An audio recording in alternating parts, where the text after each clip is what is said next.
Punjabi radio USA ਸੁਣ ਰਹੇ ਸਾਰੇ ਹੀ ਮਾਣਯੋਗ ਅਤੇ ਸਤਿਕਾਰ ਸਰੋਤਿਆਂ ਨੂੰ ਪਿਆਰ ਸਤਿਕਾਰ ਸਹਿਤ ਤੇ ਨਿੱਘੀ ਜਿਹੀ ਸਤਿ ਸ੍ਰੀ ਅਕਾਲ ਸਭ ਨੂੰ ਜੀ ਨੂੰ ਆਖਦੇ ਹਾਂ। ਸੋ ਤੇ ਪ੍ਰੋਗਰਾਮ ਦੇ ਵਿੱਚ ਆਪ ਸਭ ਦਾ ਨਿੱਘਾ ਸਵਾਗਤ ਹੈ। ਪ੍ਰੋਗਰਾਮ ਅਪਡੇਟ ਕੈਲੀਫੋਰਨੀਆ ਲੈ ਕੇ ਹਾਜ਼ਰ ਹੋ ਚੁੱਕੇ ਹਾਂ। ਹਰਜੋਤ ਸਿੰਘ ਖਾਲਸਾ ਜੀ ਸਵਾਗਤ ਹੈ ਜੀ। ਸਤਿ ਸ੍ਰੀ ਅਕਾਲ। ਸਤਿ ਸ਼੍ਰੀ ਅਕਾਲ, ਧੰਨਵਾਦ ਜੀ ਆਇਆਂ ਨੂੰ। ਪੰਜਾਬੀ ਰੇਡੀਓ USA ਦੇ ਜਿੰਨੇ ਵੀ ਸਰੋਤੇ ਸਾਡੇ ਸਾਰੇ ਹੀ AM ਸਟੇਸ਼ਨ, FM ਸਟੇਸ਼ਨ, ਘਰਾਂ ਦੇ ਵਿੱਚ ਰੇਡੀਓ ਸੈਟਸ ਦੇ ਰਾਹੀਂ, ਟੈਲੀਫੋਨ ਦੇ ਰਾਹੀਂ, ਫੇਸਬੁੱਕ, YouTube ਤੇ ਲਾਈਵ ਦੇਖ ਰਹੇ ਹੋ, ਸੁਣ ਰਹੇ ਹੋ, ਸਾਰਿਆਂ ਨੂੰ ਜੀ ਆਇਆਂ ਨੂੰ ਤੇ ਬਹੁਤ ਹੀ ਪਿਆਰ ਤੇ ਸਤਿਕਾਰ ਭਰੀ ਸਤਿ ਸ਼੍ਰੀ ਅਕਾਲ। ਸਰੋਤਿਓ, ਅੱਜ ਸਤੰਬਰ ਦੀ 27 ਤਰੀਕ ਆ, ਦਿਨ ਮੰਗਲਵਾਰ ਆ। ਤੁਹਾਡੇ ਲਈ ਸ਼ਾਮ ਦਾ ਅਪਡੇਟ ਕੈਲੀਫੋਰਨੀਆ ਪ੍ਰੋਗਰਾਮ ਲੈ ਕੇ ਹਾਜ਼ਰ ਹੋਏ ਹਾਂ। ਸਾਡੇ ਅੱਜ ਦੇ ਪ੍ਰੋਗਰਾਮ ਦੇ ਸਪਾਂਸਰ ਹਨ ਖਾਲਸਾ ਇੰਸ਼ੋਰੈਂਸ ਏਜੰਸੀ, ਜਿਨ੍ਹਾਂ ਦੇ ਕੋਲੋਂ ਤੁਸੀਂ ਹਰ ਇੱਕ ਤਰੀਕੇ ਦੀ ਇੰਸ਼ੋਰੈਂਸ ਕਰਵਾ ਸਕਦੇ ਹੋ। ਇੰਸ਼ੋਰੈਂਸ ਬਾਰੇ ਪਤਾ ਕਰਨ ਲਈ ਕਾਲ ਕਰ ਸਕਦੇ ਹੋ 408-272-2500 4082722500। ਟਿਰਕੀਆਣਾ ਇਮੀਗ੍ਰੇਸ਼ਨ ਲਾ ਫਰਮ, ਇਮੀਗ੍ਰੇਸ਼ਨ ਦਾ ਹੋਵੇ ਕਿਸੇ ਵੀ ਤਰੀਕੇ ਦਾ ਕੰਮ, ਕਾਲ ਅਟਾਰਨੀ ਜੇ ਟਿਰਕੀਆਣਾ 415-909-0503। Amarjit Singh Fresno, Gurbachan Singh Nagra Sacramento, Navjit Singh Dhillon Yuba City, Avtar Singh Manzil Clovis, Jugraj Singh Dhaliwal, Harjinder Brar Bakersfield, Zander group, ਜਿੱਥੋਂ ਤੁਸੀਂ ਹੋਮ ਲੋਨਸ, ਘਰ ਖਰੀਦਣ ਅਤੇ ਘਰ ਵੇਚਣ ਦੀਆਂ ਸਰਵਿਸਿਜ਼ ਲੈ ਸਕਦੇ ਹੋ। ਕਾਲ ਮੋਹਨ ਚੀਮਾ 5599052575। ਇਹਨਾਂ ਸਾਰਿਆਂ ਦਾ ਧੰਨਵਾਦ। ਜੇਕਰ ਤੁਸੀਂ ਜਾਂ ਕੋਈ ਹੋਰ ਕਾਰੋਬਾਰ ਇਸ ਪ੍ਰੋਗਰਾਮ ਨੂੰ ਸਪਾਂਸਰ ਕਰਨਾ ਚਾਹੁੰਦੇ ਹੋ, ਸੰਪਰਕ ਕਰ ਸਕਦੇ ਹੋ ਨੰਬਰ 408-722-7698 ਦੇ ਉੱਤੇ। ਹਰੀਕੇਨ ਆਇਨ ਜੋ ਆ ਮੇਜਰ ਕੈਟਾਗਰੀ 3 ਇਸ ਟਾਈਮ ਬਣ ਚੁੱਕਾ ਹੈਗਾ ਤੇ ਗੋਲਫ ਆਫ ਮੈਕਸੀਕੋ ਦੇ ਵਿੱਚ ਬਹੁਤ ਜ਼ਿਆਦਾ ਸਟਰੋਂਗ ਇਸ ਟਾਈਮ ਚੱਲ ਰਿਹਾ ਹੈਗਾ। ਕਹਿੰਦੇ ਵੀ ਕੈਟਾਗਰੀ 4 ਵੀ ਇਹ ਹੋ ਸਕਦਾ ਹੈਗਾ ਲੇਟਰ ਟਿਊਜ਼ਡੇ, ਜਿੱਦਾਂ ਅੱਜ ਰਾਤ ਤਾਈਂ ਇਹ ਕੈਟਾਗਰੀ 4 ਵੀ ਬਣ ਸਕਦਾ। ਕੈਟਾਗਰੀ 4 ਦਾ ਜੋ ਤੂਫਾਨ ਹੁੰਦਾ, ਹਰੀਕੇਨ ਹੁੰਦਾ, ਇਹ ਬਹੁਤ ਜ਼ਿਆਦਾ ਨੁਕਸਾਨ ਕਰਦਾ ਹੈਗਾ। ਕਈ ਜਗ੍ਹਾ ਦੇ ਵਿੱਚ ਆਪਾਂ ਸਵੇਰੇ ਵੀ ਡਿਸਕਸ ਕੀਤਾ ਸੀ, ਇਵੈਕੂਏਸ਼ਨ ਆਰਡਰ ਜਾਰੀ ਕੀਤੇ ਗਏ ਹੈਗੇ ਆ। ਫਲੋਰੀਡਾ ਦੇ ਵਿੱਚ ਵੀ, ਕਿਊਬਾ ਦੇ ਵਿੱਚ ਵੀ। ਫਲੋਰੀਡਾ ਦੇ ਗਵਰਨਰ ਰੌਨ ਡਿਸੈਂਟਿਸ ਨੇ ਸਟੇਟ ਵਾਈਡ ਐਮਰਜੈਂਸੀ ਡਿਕਲੇਅਰ ਕੀਤੀ ਹੋਈ ਹੈਗੀ ਆ। ਸ਼ਾਰਲੇਟ ਹਾਰਬਰ ਤੇ ਕਹਿੰਦੇ 12 ਫੁੱਟ ਤੱਕ ਸਟਾਰਮ ਸਰਜ ਆ ਸਕਦੀ ਆ ਤੇ ਟੈਂਪਾ ਵੇ ਏਰੀਏ 'ਚ 7 ਫੁੱਟ ਤੱਕ ਇਹ ਸਰਜ ਪਾਣੀ ਦੀ ਜਾ ਸਕਦੀ ਹੈਗੀ। ਜੀ ਬਿਲਕੁਲ। ਕਹਿੰਦੇ ਫਲੋਰੀਡਾ 'ਚ ਰਹਿਣ ਵਾਲੇ ਲੋਕ ਇਸ ਟਾਈਮ ਸ਼ੈਲਟਰਸ ਵੱਲ ਨੂੰ ਵੱਧ ਰਹੇ ਨੇ। ਹਰੀਕੇਨ ਐਨ ਜਿਉਂ ਉੱਧਰ ਨੂੰ ਜਿਹੜੀ ਮੈਕਸੀਕੋ ਦੀ ਖਾੜੀ ਉਸ ਦੇ ਵਿੱਚੋਂ ਹੁੰਦਾ ਹੋਇਆ ਅੱਗੇ ਵੱਲ ਨੂੰ ਵੱਧਦਾ ਜਿਹੜਾ ਉਹ ਜਾ ਰਿਹਾ। ਕਹਿੰਦੇ ਵੀ ਟੈਂਪਾ ਦੇ ਵਿੱਚ ਫਲੱਡਿੰਗ ਤੋਂ ਬਚਾਉਣ ਦੇ ਲਈ ਜਿਹੜਾ ਪ੍ਰੋਜੈਕਟ ਸੀਗਾ ਉਹ ਅਜੇ ਪੂਰਾ ਹੋਣ ਦੇ ਆਸਾਰ ਬਿਲਕੁਲ ਨਜ਼ਰ ਜਿਹੜੇ ਉਹ ਨਹੀਂ ਆ ਰਹੇ ਹੈਗੇ ਆ। ਸੋ ਇਹਦੇ ਨਾਲ ਜਿਹੜਾ ਹਰਜੋਤ ਸਿੰਘ ਜੀ ਇੰਸ਼ੋਰੈਂਸ ਦੇ ਪੱਖ ਤੋਂ ਕਹਿੰਦੇ ਆ ਵੀ ਉਸ ਮਾਰਕੀਟ 'ਚ ਪੂਰੀ ਤਰ੍ਹਾਂ ਜਿਹੜੀ ਖਲਬਲੀ ਜਿਹੜੀ ਉਹ ਮਚ ਗਈ ਆ, ਤੜਥੱਲੀ ਜਿਹੜੀ ਉਹ ਫੈਲ ਗਈ ਆ ਵੀ ਹੁਣ ਆਉਣ ਵਾਲੇ ਸਮੇਂ ਦੇ ਵਿੱਚ ਬਣੂਗਾ ਕੀ। ਉੱਧਰ ਪ੍ਰੈਜ਼ੀਡੈਂਟ ਜੋ ਬਾਈਡਨ ਆ, ਉਹਨਾਂ ਨੇ ਗਵਰਨਰ ਰੌਨ ਡਿਸੈਂਟਿਸ ਆ, ਉਹਨਾਂ ਦੇ ਨਾਲ ਸਿੱਧੀ ਗੱਲਬਾਤ ਜਿਹੜੀ ਉਹ ਕੀਤੀ ਆ ਤੇ ਕਹਿੰਦੇ ਵੀ ਉਹਨਾਂ ਨੇ ਉਹਨਾਂ ਕੜੀਆਂ ਦੇ ਉੱਤੇ ਗੱਲਬਾਤ ਕੀਤੀ ਵੀ ਫੈਡਰਲ ਸਰਕਾਰ ਫਲੋਰੀਡਾ ਨੂੰ ਇਸ ਹਰੀਕੇਨ ਐਨ ਤੋਂ ਬਚਣ ਦੇ ਲਈ ਜਾਂ ਉਸ ਦੇ ਬਾਬਤ ਕਿੱਦਾਂ ਦੀ ਮਦਦ ਜਿਹੜੀ ਉਹ ਕਰ ਸਕਦੇ ਆ। ਵਾਈਟ ਹਾਊਸ ਦੀ ਪ੍ਰੈਸ ਸਕੱਤਰ ਕੋਰੀਨ ਜੇਨ ਪ੍ਰੀਅਰ, ਉਹਨਾਂ ਨੇ ਟਵੀਟ ਕਰਕੇ ਜਿਹੜਾ ਉਹ ਦੱਸਿਆ ਆ ਤੇ ਨਾਲ ਹੀ ਉਹਨਾਂ ਨੇ ਇਹ ਟਿੱਪਣੀ ਦਿੱਤੀ ਵੀ ਪ੍ਰੈਜ਼ੀਡੈਂਟ ਤੇ ਗਵਰਨਰ ਦੋਨੋਂ ਹੀ ਇਸ ਮਾਮਲੇ ਦੇ ਵਿੱਚ ਨਜ਼ਦੀਕ ਹੋ ਕੇ ਇੱਕ ਦੂਜੇ ਦੇ ਕਮਿਟਡ ਨੇ ਵੀ ਕੋਆਰਡੀਨੇਸ਼ਨ ਦੇ ਨਾਲ ਉਹ ਮਦਦ ਕਰਨਗੇ। ਅੱਜ ਵਾਈਟ ਹਾਊਸ ਨੇ ਇਹ 50 ਸਟੇਟਸ ਨੂੰ ਗ੍ਰੀਨ ਲਾਈਟ ਦੇ ਦਿੱਤੀ ਆ ਵੀ ਤੁਸੀਂ ਇਲੈਕਟ੍ਰਿਕ ਵਹੀਕਲ ਦੇ ਚਾਰਜਿੰਗ ਸਟੇਸ਼ਨਸ ਬਣਾ ਸਕਦੇ ਹੋ ਤੇ ਉਹਨਾਂ ਦੀ ਫਾਈਨੈਂਸ਼ੀਅਲ ਹੈਲਪ ਜੋ ਫੈਡਰਲ ਸਰਕਾਰ ਆ ਉਹ ਦਊਗੀ। 75,000 ਮੀਲ ਹਾਈਵੇਜ਼ ਦੇ ਕਵਰ ਕਰਨ ਦੇ ਲਈ 50 ਸਟੇਟਸ ਤੇ ਵਾਸ਼ਿੰਗਟਨ DC ਤੇ ਪੋਰਟੋ ਰੀਕੋ, ਇਹਨਾਂ ਦੇ ਵਿੱਚ ਡਿਪਾਰਟਮੈਂਟ ਆਫ ਟਰਾਂਸਪੋਰਟੇਸ਼ਨ ਜੋ US ਦੀ ਹੈਗੀ ਆ, US ਦੀ, ਉਹਨਾਂ ਨੇ ਅਪਰੂਵਲ ਦੇ ਦਿੱਤਾ ਹੈਗਾ। ਇਸ ਸਾਲ ਦੇ ਸ਼ੁਰੂਆਤ ਦੇ ਦੌਰਾਨ ਬਾਈਡਨ ਐਡਮਿਨਿਸਟ੍ਰੇਸ਼ਨ ਨੇ $5 ਬਿਲੀਅਨ ਸਟੇਟਸ ਨੂੰ ਫੰਡ ਕੀਤਾ ਸੀ ਇਲੈਕਟ੍ਰਿਕ ਵਹੀਕਲ ਚਾਰਜਰਸ ਨੂੰ ਸੈਟਅਪ ਕਰਨ ਦੇ ਲਈ ਆਉਣ ਵਾਲੇ 5 ਸਾਲਾਂ ਦੇ ਵਿੱਚ। ਇਹ ਸਾਰਾ ਕੁਝ ਅਲੋਂਗ ਦਾ ਇੰਟਰਸਟੇਟ ਹਾਈਵੇ ਦੇ ਉੱਤੇ ਹੋਊਗਾ। ਇਹ ਪਾਰਟ ਸੀਗਾ ਬਾਈ ਪਾਰਟੀਸ਼ਨ ਜੋ ਇਨਫਰਾਸਟ੍ਰਕਚਰ ਪੈਕੇਜ ਆ ਉਹਦਾ ਵੀ, ਤੇ ਸਟੇਟਸ ਹੁਣ ਅਪਰੂਵਡ ਆ ਇਹ ਸਾਰਾ ਨੈਟਵਰਕ ਆਫ ਇਲੈਕਟ੍ਰਿਕ ਵਹੀਕਲਸ ਉਹਨੂੰ ਬਿਲਡ ਕਰ ਸਕਦੀਆਂ ਹੈਗੀਆਂ ਆ। ਤੇ ਇਹ ਇੱਕ ਵਧੀਆ ਜਿਹੜਾ ਇਨੀਸ਼ੀਏਟਿਵ ਕੀਤਾ ਆ ਵੀ ਹੁਣ ਇਹ ਜਲਦੀ ਕਰਤਾ। ਜਿਸ ਹਿਸਾਬ ਨਾਲ ਕੈਲੀਫੋਰਨੀਆ ਨੇ ਕਿਹਾ ਵੀ 2035 ਤੋਂ ਬਾਅਦ ਤਾਂ ਆਪਾਂ ਵੇਚਣੀ ਨਹੀਂ ਕੋਈ ਵੀ ਜਿਹੜੀ ਗੈਸ ਵਾਲੀ ਕਾਰ ਹੈਗੀ ਆ, ਤੇ 2030 ਤੱਕ 50% ਦੇ ਕਰੀਬ ਇਲੈਕਟ੍ਰਿਕ ਵਹੀਕਲਸ ਹੋਣਗੀਆਂ ਤੇ 2050 ਚ ਤਾਂ ਜ਼ੀਰੋ ਐਮਿਸ਼ਨ ਹੋਊਗਾ। ਤੇ ਜੀ। ਕਹਿੰਦੇ ਵੀ 2035 ਤਾਈਂ 6 ਲੱਖ ਕਾਰਾਂ ਤੇ ਟਰੱਕ ਉਹ ਰਿਪਲੇਸ ਕੀਤੇ ਜਾਊਗੇ ਇਲੈਕਟ੍ਰਿਕ ਵਹੀਕਲਸ ਨਾਲ। ਜੀ ਬਿਲਕੁਲ। ਸੋ ਵੱਡੇ ਜਿਹੜੇ ਡਰਾਸਟਿਕ ਚੇਂਜਸ ਆ ਉਹ ਆ ਰਹੇ ਆ। ਨਵਾਂ ਢਾਂਚਾ ਅਮਰੀਕਾ 'ਚ ਇੱਕ ਹਿਸਾਬ ਦੇ ਨਾਲ ਸੈਟਅਪ ਉਹ ਹੋ ਰਿਹਾ ਆ। ਇਲੈਕਟ੍ਰੀਫਿਕੇਸ਼ਨ ਨੂੰ ਆਪਾਂ ਜੇ ਦੇਖਦੇ ਹੋਏ ਜਿਹੜੇ ਉਹ ਚੱਲੀਏ, ਸੋ ਵੱਡੀਆਂ ਤਬਦੀਲੀਆਂ ਆਪਾਂ ਨੂੰ ਆਉਣ ਵਾਲੇ ਸਮੇਂ 'ਚ ਦੇਖਣ ਨੂੰ ਮਿਲਣਗੀਆਂ, ਚਾਹੇ ਬਿਜ਼ਨਸਿਸ ਦੇ ਪੱਖ ਤੋਂ ਆ ਤੇ ਚਾਹੇ ਜਿਹੜੀਆਂ ਗੱਡੀਆਂ ਆ ਉਸ ਦੇ ਪੱਖ ਤੋਂ।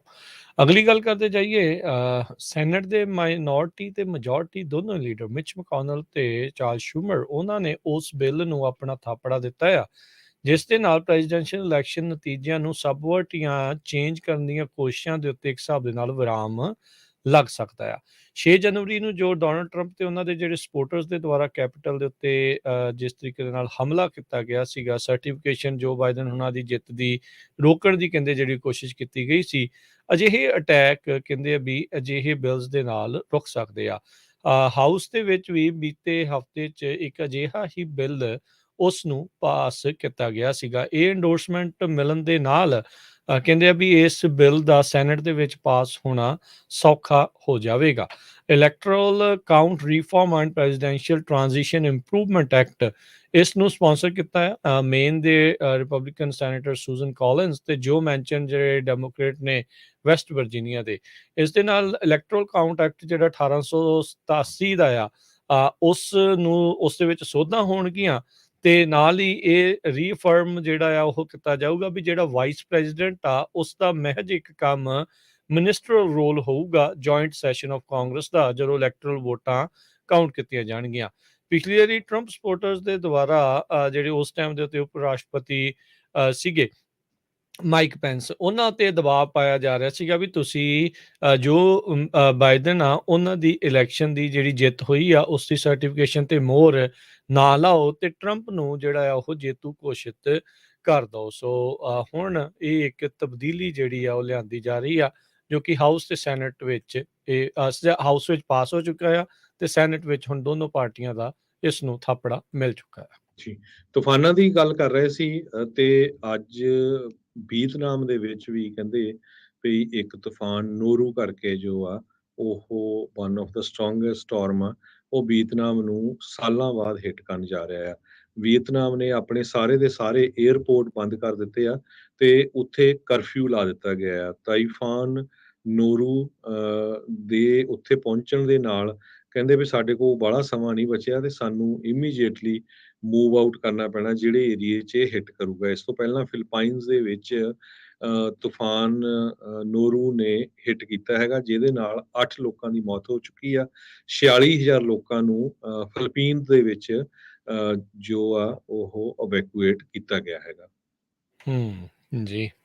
ਅਗਲੀਆਂ ਜਿਹੜੀ ਖਬਰਾਂ ਉਸ ਦੇ ਉੱਤੇ ਨਜ਼ਰ ਮਾਰਦੇ ਜਾਈਏ ਤਾਂ ਹਰਜੋਤ ਸਿੰਘ ਜੀ, ਰੂਸ ਦੇ ਵਿੱਚੋਂ ਕਹਿੰਦੇ ਆ ਐਕਸੋਡਸ, ਮਾਸ ਐਕਸੋਡਸ ਅਜੇ ਵੀ ਜਾਰੀ ਆ। ਜਿਹੜੇ ਡਰਾਫਟ ਐਲੀਜੀਬਲ ਬੰਦੇ ਨੇ ਉਹ ਲਗਾਤਾਰ ਰੂਸ ਨੂੰ ਛੱਡ ਕੇ ਜਿਹੜਾ ਉਹ ਭੱਜਦੇ ਜਾ ਰਹੇ ਨੇ ਵੀ ਕਿਤੇ ਉਹਨਾਂ ਨੂੰ ਲੜਾਈ ਦੇ ਵਿੱਚ ਜਿਹੜਾ ਉਹ ਝੋਕ ਨਾ ਦਿੱਤਾ ਜਾਵੇ। ਉਧਰ ਕਹਿੰਦੇ ਵੀ ਇਹ ਕਨਫਿਊਜ਼ਨ ਆ ਵੀ ਕਿਹਨੂੰ ਲੜਾਈ ਦੇ ਲਈ ਬੁਲਾਇਆ ਜਾ ਸਕਦਾ ਆ। ਇਸ ਕਰਕੇ ਮੁਲਕ ਦੇ ਵਿੱਚ ਕਈ ਤਰੀਕੇ ਦੇ ਮਾਸ ਪ੍ਰੋਟੈਸਟ ਜਿਹੜੇ ਆ ਉਹ ਦੇਖਣ ਨੂੰ ਜਿਹੜੇ ਉਹ ਮਿਲ ਰਹੇ ਆ। ਸੋ ਡਰਾਫਟ ਆਫਿਸਿਸ ਦੇ ਵਿੱਚ ਵਾਇਲੈਂਸ, ਫਲਾਈਟਸ ਜਿਹੜੀਆਂ ਪੂਰੀ ਤਰ੍ਹਾਂ ਵਿਕੀਆਂ ਹੋਈਆਂ ਨੇ ਤੇ ਬਾਰਡਰ ਕ੍ਰਾਸਿੰਗ ਦੇ ਉੱਤੇ ਇਸ ਟਾਈਮ ਤੜਥੱਲੀ ਹੜਕੰਪ ਜਿਹੜਾ ਆ ਉਹ ਮਚਿਆ ਹੋਇਆ ਆ ਵੀ ਕੋਈ ਪਤਾ ਜਿਹੜਾ ਉਹ ਨਹੀਂ ਲੱਗ ਰਿਹਾ ਹੈਗਾ। 3 ਲੱਖ ਲੋਕਾਂ ਨੂੰ ਰੂਸ ਦੇ ਜਿਹੜੇ ਡਿਫੈਂਸ ਮਿਨਿਸਟਰ ਸਰਜਾਈ ਸ਼ੋਗੂ ਉਹਨਾਂ ਨੇ ਕਿਹਾ ਆ ਵੀ ਉਹ ਰਿਕਰੂਟ ਜਿਹੜੇ ਉਹ ਕੀਤੇ ਜਾਣਗੇ ਯੂਕਰੇਨ ਦੇ ਵਿੱਚ ਲੜਾਈ 'ਚ ਹਿੱਸਾ ਲੈਣ ਲਈ, ਤੇ ਉਸੇ ਤੋਂ ਡਰਦੇ ਇਸ ਟਾਈਮ ਜਿਹੜੇ ਰੂਸੀ ਲੋਕ ਨੇ ਉਹ ਉੱਥੋਂ ਭੱਜ ਰਹੇ ਨੇ। ਜੀ। ਅਗਲੀ ਖਬਰ पर चलिए। ਕੈਲੀਫੋਰਨੀਆ ਦੇ ਗਵਰਨਰ ਗੈਬਨ ਨਿਊਸਮ ਨੇ ਇੱਕ ਬਿੱਲ ਜਿਹੜਾ ਆ ਉਹ ਸਾਈਨ ਕਰਨ ਜਾ ਰਹੇ ਆ, ਜਿਹਦੇ ਮੁਤਾਬਕ ਜੋ ਲੋਕ ਕੰਪਨੀਆਂ 'ਚ ਕੰਮ ਕਰਦੇ ਆ, ਖਾਸ ਕਰਕੇ ਬੰਦੇ ਤੇ ਲੇਡੀਜ਼, ਉਹਨਾਂ ਦੀਆਂ ਜੋ ਸੈਲਰੀਜ਼ ਆ ਉਹ ਵੀ ਡਿਸਕਲੋਜ਼ ਕੀਤੀਆਂ ਜਾਊਗੀਆਂ। ਜੋ ਬਿਜ਼ਨੈਸਿਸ ਹੋਣਗੇ ਉਹਨਾਂ ਨੂੰ ਇਹ ਜੋ ਸੈਲਰੀਜ਼ ਆ ਡਿਸਕਲੋਜ਼ ਕਰਨੀਆਂ ਪੈਣਗੀਆਂ। ਕਹਿੰਦੇ ਭਈ ਕੈਲੀਫੋਰਨੀਆ ਦੇ ਵਿੱਚ, ਇਕੱਲਾ ਕੈਲੀਫੋਰਨੀਆ ਨਹੀਂ ਪੂਰੇ USA ਦੇ ਵਿੱਚ ਜੋ ਲੇਡੀਜ਼ ਆ, ਉਹਨਾਂ ਦੀਆਂ ਤਨਖਾਹਾਂ ਆਪਣੇ ਕਾਊਂਟਰ ਪਾਰਟਸ ਦੇ ਬਰਾਬਰ ਕਾਫੀ ਘੱਟ ਹੈਗੀਆਂ। ਜੇ ਉਹ ਸੇਮ ਜੋਬ 'ਚ ਆ, ਸੇਮ ਟਾਈਟਲ ਹੈਗਾ, ਸੇਮ ਕੰਪਨੀ 'ਚ ਉਹ ਕੰਮ ਕਰਦੀਆਂ ਹੈਗੀਆਂ। ਸੋ ਇਹ ਫਾਈਟ ਕਾਫੀ ਲੰਮੇ ਸਮੇਂ ਤੋਂ ਚੱਲ ਰਹੀ ਆ। ਕੈਲੀਫੋਰਨੀਆ ਦੇ ਵਿੱਚ ਜੋ ਗਵਰਨਮੈਂਟ ਜਿਹੜੀਆਂ ਗਵਰਨਮੈਂਟ ਏਜੰਸੀਜ਼ ਆ ਹੂੰ, ਜਾਂ ਗਵਰਨਮੈਂਟ ਐਂਟੀਟੀਜ਼ ਆ, ਜਿੱਥੇ ਲੋਕ ਕੰਮ ਕਰਦੇ ਆ, ਉਹਨਾਂ ਦੀਆਂ ਸੈਲਰੀਜ਼ ਤਾਂ ਆਲਰੇਡੀ ਤੁਸੀਂ ਆਨਲਾਈਨ ਪਬਲਿਸ਼ ਸਰਚ ਹੁੰਦੀਆਂ ਕਰ ਆ। ਸਕਦੇ ਹੋ। ਹੂੰ, ਹੂੰ। ਸੋ ਹੁਣ ਪ੍ਰਾਈਵੇਟ EMPLOYERS ਦੀ ਜੋ ਸੈਲਰੀ ਦਿੰਦੇ ਆ, ਉਹ ਵੀ ਇਸ ਬਿੱਲ ਦੇ ਮੁਤਾਬਕ ਉਹਨਾਂ ਨੂੰ ਡਿਸਕਲੋਜ਼ ਕਰਨਾ ਪਊਗਾ। ਜੀ, ਜੀ। ਅਗਲੀ ਜਿਹੜੀ ਆਪਾਂ ਹਰਜੋਤ ਸਿੰਘ ਦੀ ਗੱਲ ਕਰਦੇ ਜਾਈਏ, 15 ਸਾਲਾਂ ਦੀ ਜਿਹੜੀ ਇੱਕ ਕੁੜੀ ਆ ਉਸਨੂੰ ਅਬਡਕਟ ਕੀਤਾ ਹੋਇਆ ਸੀ ਤੇ ਨਾਲ ਉਸਦਾ ਪਿਓ ਸੀਗਾ। ਉਸ ਪਿਓ ਜਿਹੜਾ ਉਸਦਾ ਉਸ 15 ਸਾਲਾਂ ਦੀ ਕੁੜੀ ਦਾ ਜਿਹੜਾ ਪਿਓ ਆ ਫਿਊਜੀਟਿਵ ਸੀਗਾ ਤੇ ਉਹ ਲੋੜੀਂਦਾ ਸੀਗਾ ਪੁਲਿਸ ਨੂੰ ਉਸੇ ਕੁੜੀ ਦੀ ਮਾਂ ਦੀ ਮੌਤ ਦੇ ਲਈ। ਕਹਿੰਦੇ ਵੀ ਇੱਕ ਸ਼ੂਟ ਆਊਟ ਹੋਇਆ ਆ ਲਾਅ ਐਨਫੋਰਸਮੈਂਟ ਦਾ ਉਹਨਾਂ ਇਸ ਬੰਦੇ ਦੇ ਨਾਲ, ਜਿਸ ਦੌਰਾਨ ਲਾਅ ਐਨਫੋਰਸਮੈਂਟ ਦੇ ਨਾਲ ਕੈਲੀਫੋਰਨੀਆ ਦੀ ਜਿਹੜੀ ਹਾਈ ਡੈਜ਼ਰਟ ਦੇ ਵਿੱਚ, ਜਿਸ ਵਿੱਚ ਦੋਨੋਂ ਹੀ ਜਾਣੇ 15 ਸਾਲਾਂ ਦੀ ਜਿਹੜੀ ਅਬਡਕਟਡ ਕੁੜੀ ਸੀਗੀ ਤੇ ਨਾਲ ਜਿਹੜਾ ਉਸਦਾ ਉਹ ਪਿਓ ਆ, ਉਹ ਮਾਰਿਆ ਗਿਆ ਹੈਗਾ ਆ। ਹਿਸਪੇਰੀਆ ਦੇ ਇਰਦ ਗਿਰਦ ਇਹ ਜਿਹੜਾ ਵਹੀਕਲ ਆ, ਗੱਡੀ ਆ, ਉਹ ਡਿਸੇਬਲ ਹੋ ਗਈ। ਫਿਰ ਫਾਇਰ ਫਾਈਟ ਜਿਹੜੀ ਉਹ ਹੋ ਗਈ। ਸੋ ਕਹਿੰਦੇ ਆ ਵੀ ਇਹ ਚੀਜ਼ ਉਸ ਨੂੰ ਇਹ ਦੱਸਿਆ ਗਿਆ ਵੀ ਜਿਹੜੀ ਕੁੜੀ ਆ ਉਹ ਟੈਕਟੀਕਲ ਗੇਅਰ ਪਾ ਕੇ ਬਾਹਰ ਨੂੰ ਜਿਹੜੀ ਉਹ ਨਿਕਲੀ ਸੀਗੀ ਟਰੱਕ ਦੀ ਜਿਹੜੀ ਪੈਸੰਜਰ ਸਾਈਡ ਤੋਂ ਸ਼ੈਰਿਫ ਡਿਪਟੀਜ਼ ਦੇ ਵੱਲ ਨੂੰ ਜਿਹੜੀ ਆ ਉਹ ਭੱਜੀ। ਡਿਪਟੀਜ਼ ਨੂੰ ਕਹਿੰਦੇ ਇਨੀਸ਼ੀਅਲੀ ਪਤਾ ਨਹੀਂ ਲੱਗਾ ਵੀ ਕੁੜੀ ਉਹਨਾਂ ਦੇ ਵੱਲ ਨੂੰ ਜਿਹੜੀ ਉਹ ਭੱਜੀ ਆ, ਕਿਉਂਕਿ ਉਸਨੇ ਮੂੰਹ ਦੇ ਉੱਤੇ ਹੈਲਮਟ ਪਾਇਆ ਸੀ, ਮਿਲਟਰੀ ਸਟਾਈਲ ਵੈਸਟ ਪਾਈ ਸੀਗੀ ਤੇ ਆਰਮਰਡ ਪਲੇਟ ਜਿਹੜੀ ਉਸਦੇ ਹੱਥ ਦੇ ਵਿੱਚ ਸੀਗੀ। ਉਹ ਉਸੇ ਹੀ ਗੋਲੀਬਾਰੀ ਦੇ ਦੌਰਾਨ ਇਸ ਕੁੜੀ ਦੇ ਉੱਤੇ ਵੀ ਗੋਲੀਆਂ ਜਿਹੜੀਆਂ ਉਹ ਲੱਗੀਆਂ ਮੌਕੇ ਦੇ ਉੱਤੇ ਤੇ ਉਸ ਨੂੰ ਬਾਅਦ 'ਚ ਹਸਪਤਾਲ 'ਚ ਵੀ ਲੈ ਕੇ ਜਾਇਆ ਗਿਆ, ਪਰ ਉਸ ਦੀ ਉਸ ਤੋਂ ਬਾਅਦ 'ਚ ਜਲਦ ਮੌਤ ਹੋ ਗਈ। ਉਸਦਾ ਪਿਓ 45 ਸਾਲਾ ਐਂਥਨੀ ਜੌਨ ਗ੍ਰਜ਼ੀਏਨੋ ਉਹ ਲੋੜੀਂਦਾ ਸੀਗਾ ਉਸੇ ਕੁੜੀ ਦੀ ਜਿਹੜੀ ਆ ਮਾਂ ਦੇ ਕਤਲ ਦੇ ਲਈ। ਉਸ ਦੇ ਕੋਲ ਕਹਿੰਦੇ ਇੱਕ ਰਾਈਫਲ ਵੀ ਘਰ ਦੇ ਅੰਦਰੋਂ ਜਿਹੜੀ ਉਹ ਲੱਭੀ ਸੀਗੀ ਤੇ ਮੌਕੇ ਦੇ ਉੱਤੇ ਉਸ ਐਂਥਨੀ ਜੌਨ ਦੀ ਵੀ ਮੌਤ ਹੋ ਗਈ। ਕੁਝ ਕੁ ਲੋਕਲ ਖਬਰਾਂ ਵੱਲ ਚੱਲੀਏ। ਸੈਕਰਾਮੈਂਟੋ 'ਚ 3 ਜਾਣਿਆਂ ਦੀ ਮੌਤ ਹੋਈ ਆ ਸ਼ੂਟਿੰਗ ਦੇ ਦੌਰਾਨ ਨਟੋਮਸ ਏਰੀਏ ਦੇ ਵਿੱਚ। ਨਾਰਥ ਸੈਕਰਾਮੈਂਟੋ ਏਰੀਏ ਦੇ ਵਿੱਚ ਸੋਮਵਾਰ ਬਾਅਦ ਦੁਪਹਿਰ ਕਹਿੰਦੇ ਭਈ 11 ਜਿੱਦਾਂ 11 ਵਜੇ ਰਾਤ ਨੂੰ ਤੇ ਇਹ ਸਾਰਾ ਕੁਝ ਵਾਪਰਿਆ 2 ਲੋਕੇਸ਼ਨ ਤੇ ਸੈਕਰਾਮੈਂਟੋ 'ਚ ਜਿੱਥੇ ਸ਼ੂਟਿੰਗ ਹੋਈ ਆ। ਇੱਕ ਸੈਨ ਹੁਆਨ ਰੋਡ ਤੇ ਦੂਸਰੀ ਹੋਈ ਹੈਗੀ ਆ ਸਾਊਥ ਨਟੋਮਸ ਅਪਾਰਟਮੈਂਟਸ ਦੇ ਵਿੱਚ। ਬਰਾਇਨ ਹਿੱਕੇ KCRA 3 ਦੇ ਉਹ ਉਸ ਸਾਈਟ ਦੇ ਉੱਤੇ ਸੀ। ਉਹਨਾਂ ਨੇ ਇਹ ਕਿਹਾ ਵੀ ਹਜੇ ਕਾਰਨ ਨਹੀਂ ਪਤਾ ਲੱਗ ਸਕਿਆ। ਜੋ ਸਰਜੈਂਟ ਜੈਚ ਈਟਨ ਹੈਗੇ ਆ ਉੱਥੇ ਦੇ ਸੈਕਰਾਮੈਂਟੋ ਦੇ ਪੁਲਿਸ ਡਿਪਾਰਟਮੈਂਟ ਦੇ, ਪਰ ਸ਼ੂਟਿੰਗ ਹੋਈ ਜਿਹਦੇ ਨਾਲ 3 ਜਾਣਿਆਂ ਦੀ ਮੌਤ ਹੋ ਚੁੱਕੀ ਹੈਗੀ ਆ।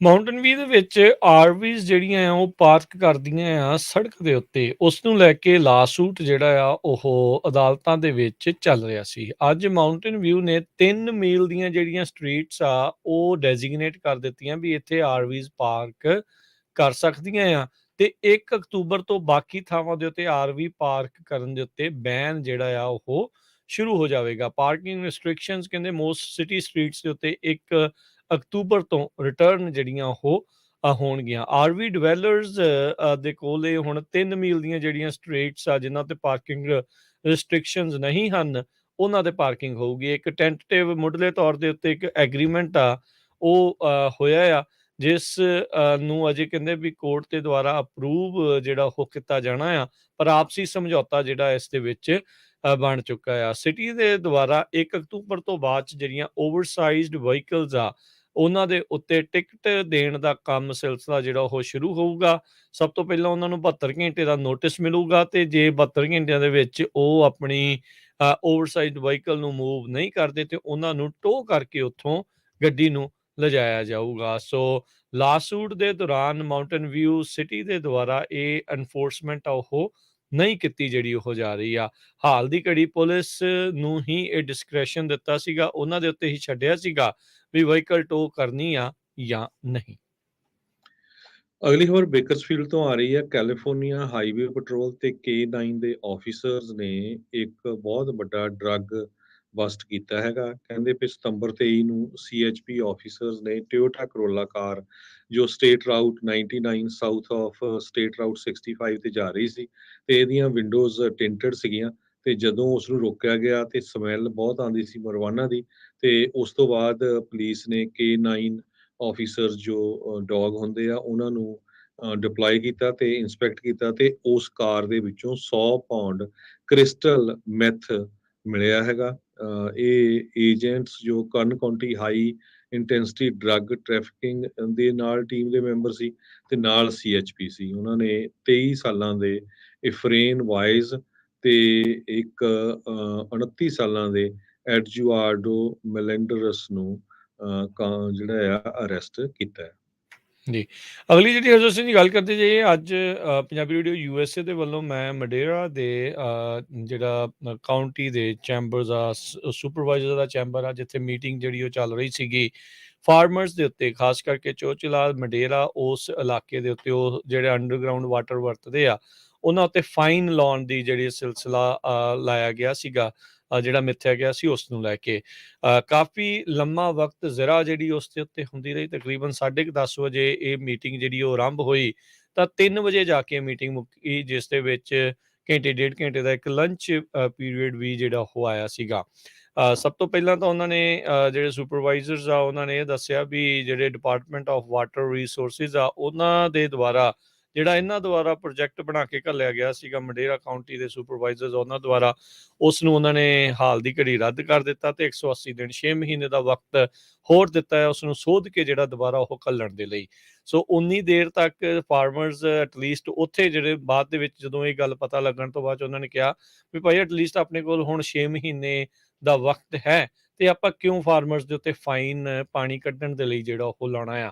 ਮਡੇਰਾ ਦੇ ਜਿਹੜੇ ਵਾਈਟ ਲੈਂਡਸ ਦੇ ਉੱਤੇ ਆਲਰੇਡੀ $246 ਪਰ ਏਕੜ ਫੁੱਟ ਦੇ ਹਿਸਾਬ ਦੇ ਨਾਲ ਫੀਸ ਜਿਹੜੀ ਉਹ ਲਈ ਜਾਣੀ ਆ ਪਾਣੀ ਕੱਢਣ ਦੇ ਲਈ। ਚੋਚਲੇ ਦੇ ਵਿੱਚ 206 ਦੀ ਮੰਗ ਕੀਤੀ ਗਈ ਸੀ ਪਰ ਉੱਥੋਂ ਦੇ 50% ਤੋਂ ਵੱਧ ਜਿਹੜੇ ਫਾਰਮਰਸ ਆ ਉਹਨਾਂ ਨੇ ਇਸ ਪ੍ਰਪੋਜ਼ਲ ਨੂੰ ਰੱਦ ਜਿਹੜਾ ਉਹ ਕਰਵਾ ਦਿੱਤਾ ਸੀਗਾ। ਪਰ ਜਿੰਨਾ ਉਹਨਾਂ ਨੂੰ ਅਲਾਟ ਕੀਤਾ ਗਿਆ ਪਾਣੀ ਆ ਕਿਤੇ 26 ਇੰਚ ਕਿਤੇ 28 ਇੰਚ ਜਿਹੜਾ ਉਹ ਕੱਢਣ ਦੇ ਲਈ ਉਸ ਦੇ ਉੱਤੇ ਜੇ ਉਸ ਤੋਂ ਵੱਧ ਕੱਢਦੇ ਆ ਤੇ ਫਾਈਨ ਦੋਨੋਂ ਜਗ੍ਹਾ ਜਿਹੜਾ ਉਹ ਰੱਖਿਆ ਗਿਆ ਸੀ। ਮਡੇਰਾ ਦੇ ਵਿੱਚ 500 ਤੱਕ ਦੀ ਜਿਹੜੀ ਉਹ ਰੱਖੀ ਗਈ ਸੀਗੀ ਸ਼ਾਇਦ ਇੱਕ ਟਾਈਮ ਦੇ ਉੱਤੇ ਤੇ ਜਿਹੜੇ ਚੋਚਲਾ ਦੇ ਵਿੱਚ $1000 ਦੀ।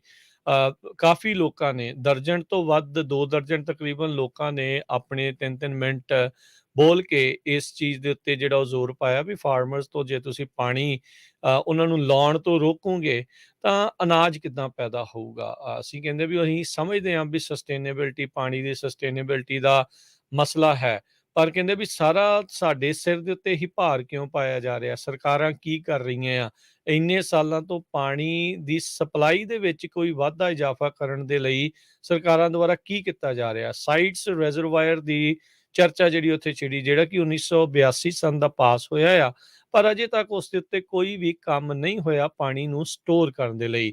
ਬਹੁਤ ਸਾਰਾ ਪਾਣੀ ਸਮੁੰਦਰ ਦੇ ਵਿੱਚ ਓਸ਼ਨ ਦੇ ਵਿੱਚ ਜਾਂਦਾ ਹੈ ਉਸ ਨੂੰ ਲੈ ਕੇ ਕਿਸਾਨ ਜਿਹੜੇ ਉਹ ਨਾਰਾਜ਼ ਸੀਗੇ ਵੀ ਪਾਣੀ ਆਪ ਤੁਸੀਂ ਵਰਤੇ ਜਾਣ ਵਾਲਾ ਪਾਣੀ ਉਹ ਸਮੁੰਦਰ 'ਚ ਸਿੱਟ ਰਹੇ ਆ ਤੇ ਬਾਅਦ ਦੇ ਵਿੱਚ ਸਾਨੂੰ ਹੋਰ ਕੋਈ ਹੀਲਾ ਹੀ ਨਹੀਂ ਹੋਰ ਕੋਈ ਅਸੀਂ ਪਾਣੀ ਕਿੱਥੋਂ ਲੈ ਕੇ ਆਈਏ ਜੇ ਸਾਰਾ ਕੁਝ ਗਰੋ ਕਰਨਾ ਆ ਤੇ ਧਰਤੀ ਹੇਠਲਾ ਹੀ ਜਿਹੜਾ ਉਹ ਕੱਢਣਾ ਪੈਣਾ ਆ ਤੇ ਕਹਿੰਦੇ ਧਰਤੀ ਹੇਠਲਾ ਪਾਣੀ ਕੱਢਣ ਦੇ ਲਈ ਫਿਰ ਤੁਸੀਂ ਸਾਨੂੰ ਜੁਰਮਾਨਾ ਜਿਹੜਾ ਉਹ ਲਾ ਰਹੇ ਆ ਫੀਸ ਲੈ ਰਹੇ ਆ ਤੇ ਜੇ ਫੀਸ ਅਸੀਂ ਨਹੀਂ ਦਿੰਦੇ ਤਾਂ ਉਸ ਉੱਤੇ ਫਿਰ ਤੁਸੀਂ ਜੁਰਮਾਨਾ ਜਿਹੜਾ ਉਹ ਠੋਕ ਰਹੇ ਆ।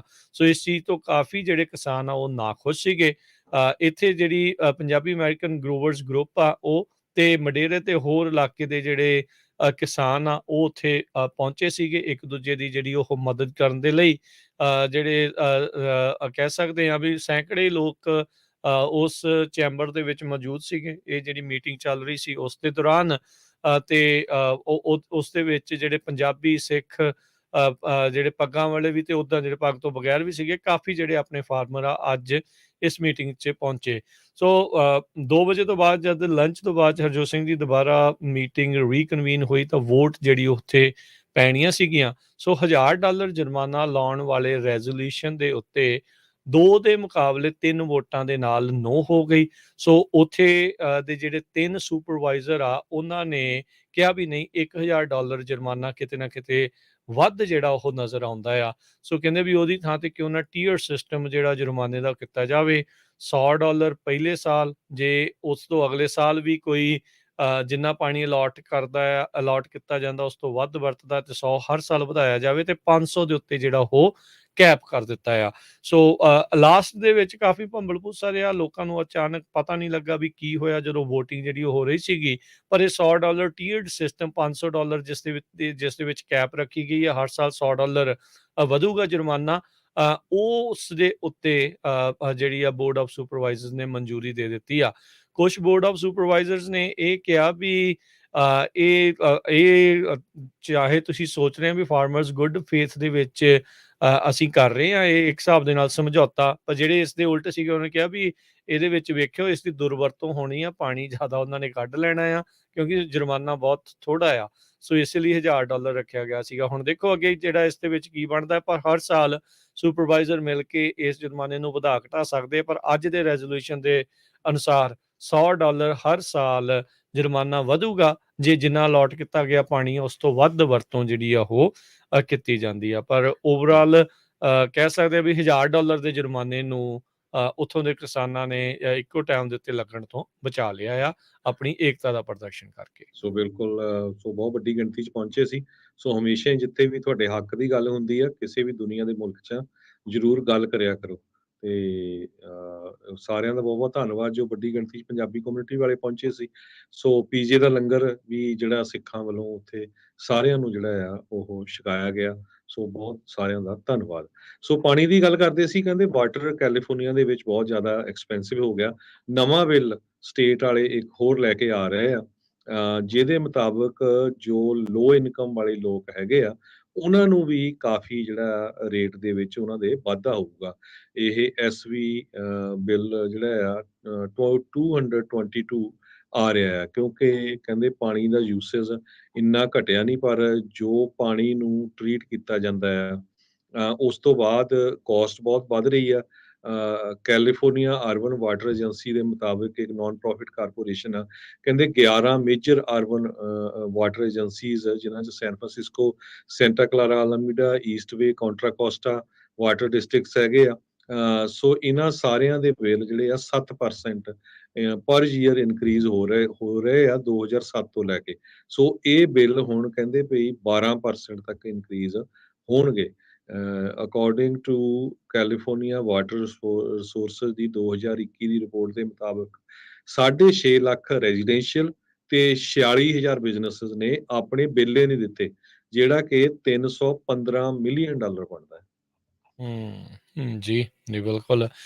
ਇਹ ਇਸੇ ਮਾਮਲੇ ਦੇ ਵਿੱਚ ਮੈਂ ਹੋਰ ਐਡ ਜਿਹੜਾ ਹਰਜੋਤ ਸਿੰਘ ਜੀ ਕਰਦਾ ਜਾਵਾਂ, ਉੱਥੇ ਕਿਸਾਨਾਂ ਨੇ ਸੁਪਰਵਾਈਜ਼ਰਸ ਨੂੰ ਇਹੀ ਮੰਗ ਕੀਤੀ ਵੀ ਭਾਈ ਜੇ ਸਟੇਟ ਤੁਹਾਡੇ ਤੇ ਜ਼ੋਰ ਪਾ ਰਹੀ ਆ, ਸ਼ੋ ਸਮ ਬੈਕਬੋਨ, ਜਿਹੜੀ ਸਟੇਟ ਦੇ ਖਿਲਾਫ ਜਿਹੜਾ ਉਹ ਥੋੜਾ ਜਿਹਾ ਪੁਸ਼ ਬੈਕ ਕਰੋ। ਕਹਿੰਦੇ ਵੀ ਜਿੱਦਾਂ ਫਰੈਜ਼ਨੋ ਇਰੀਗੇਸ਼ਨ ਡਿਸਟ੍ਰਿਕਟ ਨੇ ਪੁਸ਼ ਬੈਕ ਕੀਤਾ, ਉਹ ਵੀ ਇੱਥੇ ਵੀ ਮੰਗ ਜਿਹੜੀ ਉਹ ਉੱਠੀ ਸੀਗੀ ਵੀ ਭਾਈ ਇੱਥੇ ਵੀ ਇਹਨਾਂ ਨੂੰ ਫੀਸ ਲਓ, ਇਹਨਾਂ ਦੇ ਉੱਤੇ ਉਹ ਲਾਓ। ਪਰ ਕਹਿੰਦੇ ਵੀ ਮਡੇਰਾ ਵਾਲਿਆਂ ਨੂੰ ਵੀ ਜਿਹੜੇ ਆ ਉਹ ਕੁਛ ਨਾ ਕੁਛ ਇਸ ਦੇ ਪ੍ਰਤੀ ਕਰਨ ਦੀ ਜ਼ਰੂਰਤ ਆ, ਤੇ ਉਹਨਾਂ ਨੇ ਕਹੋ ਵੀ ਇਹ ਜਿਹੜੇ ਪ੍ਰੋਜੈਕਟਸ ਦੇ ਲਈ ਪੈਸਾ ਇਕੱਠਾ ਕਰ ਰਹੇ ਆ ਫਾਰਮਰਸ ਤੋਂ, ਕਿਉਂ ਨਾ ਸਟੇਟ ਜਿਹੜੀ ਆ ਉਹ ਖੁਦ ਜਿਹੜੀ ਉਹ ਦੇਵੇ। ਹੁਣ ਇੰਨੇ ਬਿਲੀਅਨਸ ਆਫ ਡਾਲਰ ਸਰਪਲਸ ਆ, ਕਿੰਨੇ 20 ਮਿਲੀਅਨ ਕਿ ਕਿੰਨੇ ਮਿਲੀਅਨ ਇਕੱਠਾ ਕਰਨਾ, ਤੇ ਜੇ ਸਰਕਾਰ ਦੇ ਦੇਵੇ ਉਹ ਪ੍ਰੋਜੈਕਟਸ ਦੇ ਲਈ ਇੰਨੇ ਪਏ ਆ, ਤੇ ਫਿਰ ਉਹਦੇ ਵਿੱਚ ਕੀ ਹਾਨੀ ਹੋਊਗੀ। ਕਿਸਾਨ ਵੀ ਖੁਸ਼ ਆ, ਪਾਣੀ ਦੀ ਸਸਟੇਨੇਬਿਲਿਟੀ ਦਾ ਰੌਲਾ ਵੀ ਜਿਹੜਾ ਆ ਉਹ ਤੁਹਾਡਾ ਠੀਕ ਹੁੰਦਾ ਆ। ਰੈਜ਼ਰਵਾਇਰਸ ਨੂੰ ਕਹਿੰਦੇ ਆ ਵੀ ਉਹ ਤੁਸੀਂ ਬਣਾਓ, ਕਹਿੰਦੇ ਵੀ ਉੱਥੇ ਜਿਹੜੇ ਬੈਠੇ ਬਿਊਰੋਕਰੇਟਸ ਆ ਉਹਨਾਂ ਨੂੰ ਕੁਛ ਨਹੀਂ ਪਤਾ ਗਰਾਊਂਡ ਲੈਵਲ ਦੇ ਉੱਤੇ ਜਿਹੜਾ ਉਹ ਕੀ ਚੱਲ ਰਿਹਾ ਆ। ਤੇ ਜੋ ਇਹ ਚੱਲ ਰਿਹਾ, ਤੇ 1 ਮਿਲੀਅਨ ਏਕੜ ਹੌਲੀ-ਹੌਲੀ ਸੈਨ ਵਕੀਨ ਕਾਉਂਟੀ ਦੇ ਵਿੱਚੋਂ ਕਿਸਾਨੀ ਦੇ ਜਿਹੜੀ ਖੇਤੀਬਾੜੀ ਦੇ ਅਧੀਨ ਆ, ਚਾਹੇ ਨਟ ਕ੍ਰੌਪ ਆ, ਚਾਹੇ ਰੈਗੂਲਰ ਖੇਤੀਬਾੜੀ ਆ, ਉਸ ਤੋਂ ਵਾਂਝਾ ਹੋ ਜਾਣਾ ਆ। ਸੋ ਉਹਦਾ ਕੀ ਕਰੋਗੇ ਤੁਸੀਂ? ਸੋ ਕਹਿੰਦੇ ਵੀ ਤੁਸੀਂ ਇਕੱਲਾ ਫਾਰਮਰ ਹੀ ਨਹੀਂ ਮਾਰ ਰਹੇ, ਫਾਰਮਰ ਦੇ ਨਾਲ ਜੁੜੇ ਹੋਏ ਜਿਹੜੇ ਹਜ਼ਾਰਾਂ ਹੀ ਲੋਕ ਆ, ਇੰਪਲੋਈ ਆ ਜਿਹੜੇ ਉਹਨਾਂ ਦੀਆਂ ਜੌਬਾਂ ਵੀ ਜਿਹੜੀਆਂ ਤੁਸੀਂ ਖਤਰੇ 'ਚ ਪਾ ਰਹੇ ਆ। ਸੋ ਇਸ ਦੇ ਉੱਤੇ ਜ਼ਰੂਰ ਵਿਚਾਰ ਕਰਨ ਦੀ ਜ਼ਰੂਰਤ ਹੈ। ਬੜੇ ਅਹਿਮ ਮਸਲੇ ਨੇ ਇਸ ਟਾਈਮ। ਸੋ ਸਾਰਿਆਂ ਨੂੰ ਬਹੁਤ ਧਿਆਨ ਦੇ ਨਾਲ ਇਹਨਾਂ ਚੀਜ਼ਾਂ ਦੇ ਉੱਤੇ ਆਪਣੇ ਲੋਕਲ ਲੈਵਲ ਦੇ ਉੱਤੇ ਜਿਹੜਾ ਆ ਉਹ ਅੰਗੇਜ ਹੋਣ ਦੀ ਜਿਹੜੀ ਇਸ ਦੇ ਵਿੱਚ ਹੁਣ ਜ਼ਰੂਰਤ ਹੈਗੀ ਆ। ਸਟਾਕ ਮਾਰਕੀਟ ਅੱਜ ਫੇਰ ਥੱਲੇ ਗਈ ਹੈਗੀ ਆ। ਜਿਹੜੀ ਚੀਜ਼ ਦਾ ਰਾਜਕਨਵੀਰ ਸਿੰਘ ਜੀ ਡਰ ਹੈਗਾ, ਬਹੁਤ ਚਿਰਾਂ ਤੋਂ ਆਪਾਂ ਕਹਿ ਰਹੇ ਸੀ ਵੀ ਨਹੀਂ ਜੀ ਅਨਪਲਾਇਮੈਂਟ ਤੇ ਕੋਈ ਅਸਰ ਨਹੀਂ ਪੈ ਰਿਹਾ। ਬੇ ਏਰੀਏ ਦੇ ਵਿੱਚ ਅੱਜ ਹੰਡਰਡਸ ਆਫ ਟੈਕ ਵਰਕਰਸ ਆ, ਉਹਨਾਂ ਨੂੰ ਲੇ ਆਫ ਕੀਤਾ ਗਿਆ ਹੈਗਾ ਆ, Yeah. 100 ਦੀ ਗਿਣਤੀ ਦੇ ਵਿੱਚ। ਸੋ ਦੱਸਦਾ ਜਾਵਾਂ ਇਹ 'ਚ ਕਿੱਟੀ ਹੌਕ ਕਾਰਪ ਨੇ 100 ਜੋਬਾਂ 2 ਬੇ ਏਰੀਆ ਦੀਆਂ ਸਿਟੀਜ਼ ਚੋਂ ਕੱਢੀਆਂ। ਵੀ ਡਰਾਈਵ ਯੂ ਨੇ 97, ਔਨ ਸੈਮੀ ਉਹਨਾਂ ਨੇ 88 ਜੋਬਾਂ ਜਿਹੜੀਆਂ ਉਹ ਕੱਢੀਆਂ। ਅੱਜ ਦੇ ਵਿੱਚ EDD ਫਾਈਲਿੰਗ ਦੇ ਅਨੁਸਾਰ 285 ਜੋਬਾਂ ਜਿਹੜੀਆਂ ਟੈਕ ਦੇ ਨਾਲ ਸੰਬੰਧਿਤ ਆ ਉਹ ਲੂਜ਼ ਹੋਈਆਂ ਨੇ। ਕਿੱਟੀ ਹੌਕ ਕੰਪਨੀ ਉਹੀ ਆ ਜਿਹੜੀ ਗੂਗਲ ਦੇ ਨਾਲ ਰਲ ਕੇ ਜਿਹੜੀਆਂ ਉਡਦੀਆਂ ਕਾਰਾਂ ਬਣਾਉਣ ਜਾ ਰਹੀ ਆ, ਫਲਾਈਂਗ ਕਾਰਸ। ਉਡਣੀਆਂ ਗੱਲਾਂ ਹੀ ਨਾ ਰਹਿ ਜਾਣ, ਲੇ ਆਫ ਕਰਤੇ ਕਿਤੇ ਹੁਣ ਸਾਈਕਲ ਤੇ ਹੀ ਨਾ ਆ ਜਾਣ ਨਾ ਵਿਚਾਰੇ ਗੱਡੀਆਂ ਤੇ ਆਉਣਾ ਪਊਗਾ ਜੀ। ਤੇ ਮਾਰਕੀਟਸ ਮਾਰਕੀਟ ਦੀ ਗੱਲ ਦੱਸਦੇ ਜਾਓ ਜੀ। ਡਾਓ ਜੋਨਸ ਅੱਜ 126 ਪੁਆਇੰਟ ਹੋਰ ਗਿਰ ਗਿਆ ਜੀ, 29,000 ਤੇ 135 ਤੇ ਬੰਦ ਹੋਇਆ। S&P ਜਿਹੜਾ ਉਹ 8 ਪੁਆਇੰਟ ਗਿਰਿਆ, 3647। ਨੈਸਡੈਕ ਦੇ ਵਿੱਚ ਵਾਧਾ ਹੋਇਆ 27 ਪੁਆਇੰਟਾਂ ਦਾ, 10,829 ਤੇ। ਜਿਹੜਾ ਸੋਨੇ ਦਾ ਭਾਅ $1,633 ਪ੍ਰਤੀ ਆਉਂਸ, ਕੱਚੇ ਤੇਲ ਦੀ ਕੀਮਤ $78 ਪ੍ਰਤੀ ਬੈਰਲ ਤੇ ਕੈਲੀਫੋਰਨੀਆ 'ਚ ਤੇਲ ਅਸਮਾਨ ਤੋਂ ਪਾਰ। 10 ਈਅਰ ਯੀਲਡ ਜਿਹੜੀ ਆ ਉਹ 3.96%, ਆਲਮੋਸਟ 4% ਦੇ ਉੱਤੇ ਪਹੁੰਚ ਗਈ ਆ। ਤੇ ਇਸੇ ਤਰੀਕੇ ਨਾਲ ਕ੍ਰਿਪਟੋ ਕਰੰਸੀਜ਼ ਦੇ ਵਿੱਚ ਬਿਟਕੋਇਨ 19,130, ਅਥੀਰੀਅਮ $1,332 ਦੇ ਬਰਾਬਰ ਚੱਲ ਰਿਹਾ ਹੈ ਜੀ। ਜੇ ਇਸੇ ਤਰ੍ਹਾਂ ਕਰੰਸੀ ਦੀ ਗੱਲ ਕਰਦੇ ਜਾਈਏ, US ਦਾ $1 ਹੁਣ ਇੰਡੀਆ ਦੇ 81 ਰੁਪਏ ਤੇ 72 ਪੈਸੇ ਦੇ ਬਰਾਬਰ ਹੋ ਰਿਹਾ। ਹਰ ਰੋਜ਼ 10-15 ਸੈਂਟ ਥੱਲੇ ਨੂੰ ਡਿੱਗਦਾ। ਫਿਰ ਆਪਾਂ ਬਾਰ-ਬਾਰ ਕਹਿ ਰਹੇ ਹਾਂ, ਬਹੁਤ ਸਾਰੇ ਲੋਕਾਂ ਨੇ ਆਪਣੀਆਂ ਪੈਨਸ਼ਨਾਂ ਬੈਂਕਾਂ 'ਚ ਰੱਖੀਆਂ ਆ। ਸੋ ਇੱਥੇ ਵੀ ਜਿਹੜੇ ਸੋ ਮੈਂ ਤਾਂ ਇਹ ਸੁਜੈਸਟ ਕਰੂੰਗਾ ਭਾਈ ਜਿੰਨੇ ਕੁ ਪੈਸੇ ਆ ਉਹਨਾਂ ਨੂੰ ਡਾਲਰਾਂ 'ਚ ਆਪਣੇ ਜਮ੍ਹਾਂ ਕਰਾ ਲਓ, ਕਢਾ ਕੇ ਅਮਰੀਕਾ ਦੀਆਂ ਬੈਂਕਾਂ 'ਚ ਜਮ੍ਹਾਂ ਕਰਾ ਲਓ। ਖਾਸ ਕਰਕੇ ਜਿਹੜੇ ਪੈਨਸ਼ਨਰਸ ਹੈਗੇ ਆ ਜਿਨ੍ਹਾਂ ਨੂੰ ਉੱਥੇ ਪੈਨਸ਼ਨ ਮਿਲਦੀ ਆ। ਸੋ ਇਸੇ ਤਰ੍ਹਾਂ ਆਪਣੇ ਗੁਆਂਢੀ ਮੁਲਕ ਕੈਨੇਡਾ ਦੇ ਡਾਲਰ ਦੀ ਵੀ ਬਾਹਲੀ ਪੋਜੀਸ਼ਨ ਗੁੱਡ ਨਹੀਂ ਹੈਗੀ। ਦੇਖਣ ਨੂੰ ਕੈਨੇਡਾ ਜ਼ਰੂਰ ਲੱਗ ਰਿਹਾ ਵੀ ਬਹੁਤ ਵਧੀਆ ਮੁਲਕ ਆ। $1 ਤੇ 38 ਸੈਂਟ ਦੇ ਬਰਾਬਰ USA ਦਾ ਡਾਲਰ ਹੋ ਗਿਆ ਆ ਹੁਣ। ਇੱਕ ਟਾਈਮ ਦੇ ਉੱਤੇ USA ਦਾ ਡਾਲਰ ਕੈਨੇਡਾ ਤੋਂ ਥੱਲੇ ਸੀ ਕੁਝ ਸਾਲ ਪਹਿਲਾਂ ਜੀ। ਹੁਣ ਲੈਂਦੇ ਆ ਜੀ ਇਜਾਜ਼ਤ ਮੇਰੇ ਰਾਜਕਨਵੀਰ ਸਿੰਘ ਵੱਲੋਂ ਤੇ ਹਰਜੋਤ ਸਿੰਘ ਵੱਲੋਂ। ਤੁਹਾਨੂੰ ਸਾਰਿਆਂ ਨੂੰ ਪਿਆਰ ਸਤਿਕਾਰ ਸਹਿਤ ਨਿੱਘੀ ਜਿਹੀ ਸਤਿ ਸ੍ਰੀ ਅਕਾਲ। ਜਿੰਨੇ ਵਾਸਤੇ ਹੱਸਦੇ ਖੇਲਦੇ ਰਹੋ, ਸੁਣਦੇ ਰਹੋ ਜੀ ਪੰਜਾਬੀ ਰੇਡੀਓ US।